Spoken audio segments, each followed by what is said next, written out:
A few months ago I bought a couple of saddles from AliExpress, the Zeiss and the Ryet, and they are identical in their shape, in their dimensions and in their profile. The only way that they differ is that the Ryet has a carbon base, which makes it lighter than the Zeiss. In fact, it makes it incredibly light, the lightest saddle that I've ever owned. And so after the first couple of weeks of testing both saddles, I've almost exclusively been using the Ryet saddle.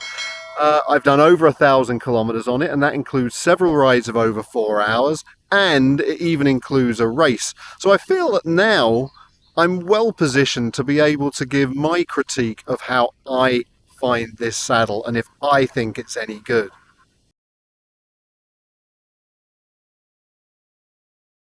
So it's time for some facts and opinions, and it's a fact that it's my opinion that this saddle is at least as comfortable as the most comfortable saddle that I've ever used. And while you're thinking, well, I've only ever heard him mention Physique, I have had Sella Italia, Physique, Giant and Specialized, and this relatively cheap saddle from AliExpress matches them all.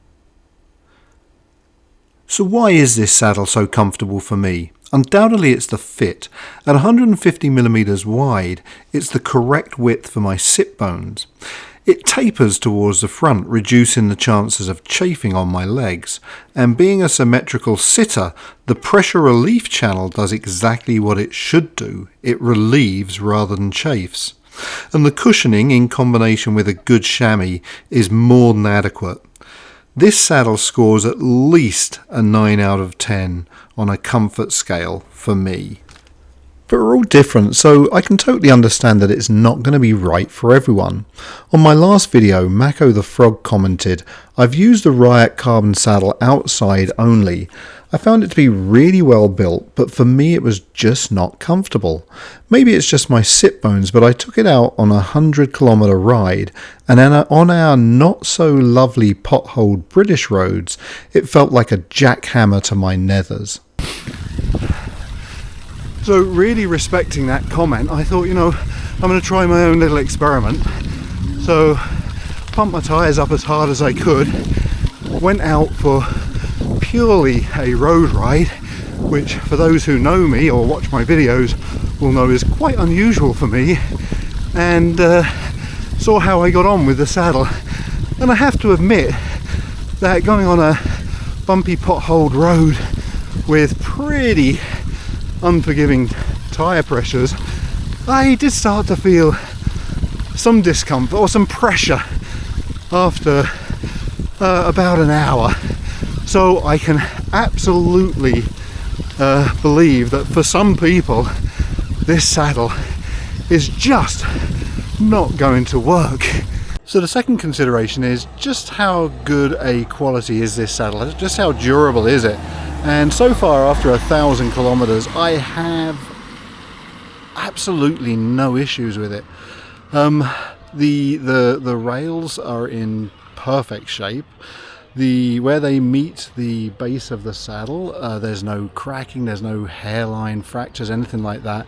And where the upper or the seat meets the base, it's still perfectly together. There's no glue seeping, there's no lifting of the seat, so I have no issues whatsoever with the quality so far after 1,000 kilometers. If you hadn't guessed it, I'm in the UK. Came over here especially to film this part of the video. No, I didn't. With reference to quality, one person commented on my last video they bought a single product off AliExpress and never again. It was clothing, and apart from the quality, lack of resemblance to the ad, the lightweight fragility of the item, there was nothing to recommend buying it if you saw it in a store. They can't imagine they would be any better anywhere else. The quality of one item doesn't relate to the quality of another. AliExpress is a digital marketplace. I don't think they put an awful lot of energy into testing products, and so one item might be pretty low quality. It doesn't mean another item is also going to be low quality. I bought an action camera from there, and so far it's proven to be a piece of garbage. But The saddle is a whole different matter. So I'm sorry that you had a bad experience with AliExpress, but it doesn't mean that this saddle is poor quality. In fact, quite the contrary. It's exceptional quality. This saddle is inexpensive, lightweight, durable, comfortable for me, and it looks pretty good. So they're the pros. Are there any cons? If you watch my channel regularly, I ride off-road a lot. I ride on trails a lot, and I ride in mud almost as often as I can. And it does get clogged up with mud, believe it or not. And a power washing doesn't always get all of the mud out. And so sometimes you have to get your smallest Allen key to flick out bits of mud from the saddle.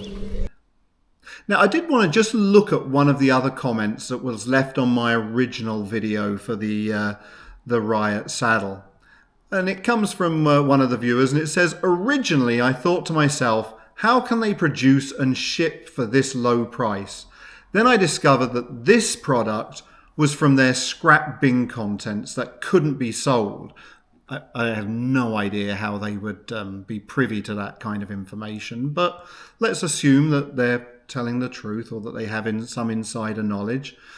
As long as they receive more than their super low shipping costs, slow boat from China, well, this saddle arrived at my doorstep 2 weeks after me ordering it, which I don't think is too bad. They were ahead of the game.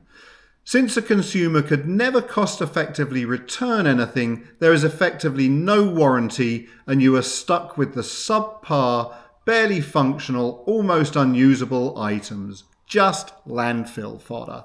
That's pretty direct, and I actually, because I've had no experience of trying to return anything, or no experience of having a faulty item, I wasn't really properly able to answer this. So thankfully, one of my other viewers did respond to this because they have had experience.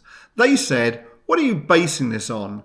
I've had a warranty from Ryet where I received a saddle with rail issues.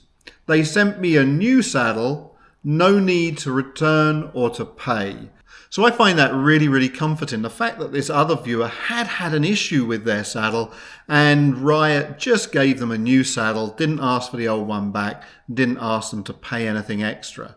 It just gives me that sense or that feel of confidence. And it's another tick in the box for this Ryet saddle. I do hope you've enjoyed this video. I hope you found it informative and useful. Maybe it's answered a few questions for you. Perhaps it's even raised a few questions for you. If it has, then leave a comment below. If you have enjoyed it, please remember, hit the like button and subscribe to the channel. And I shall see you on the next ride.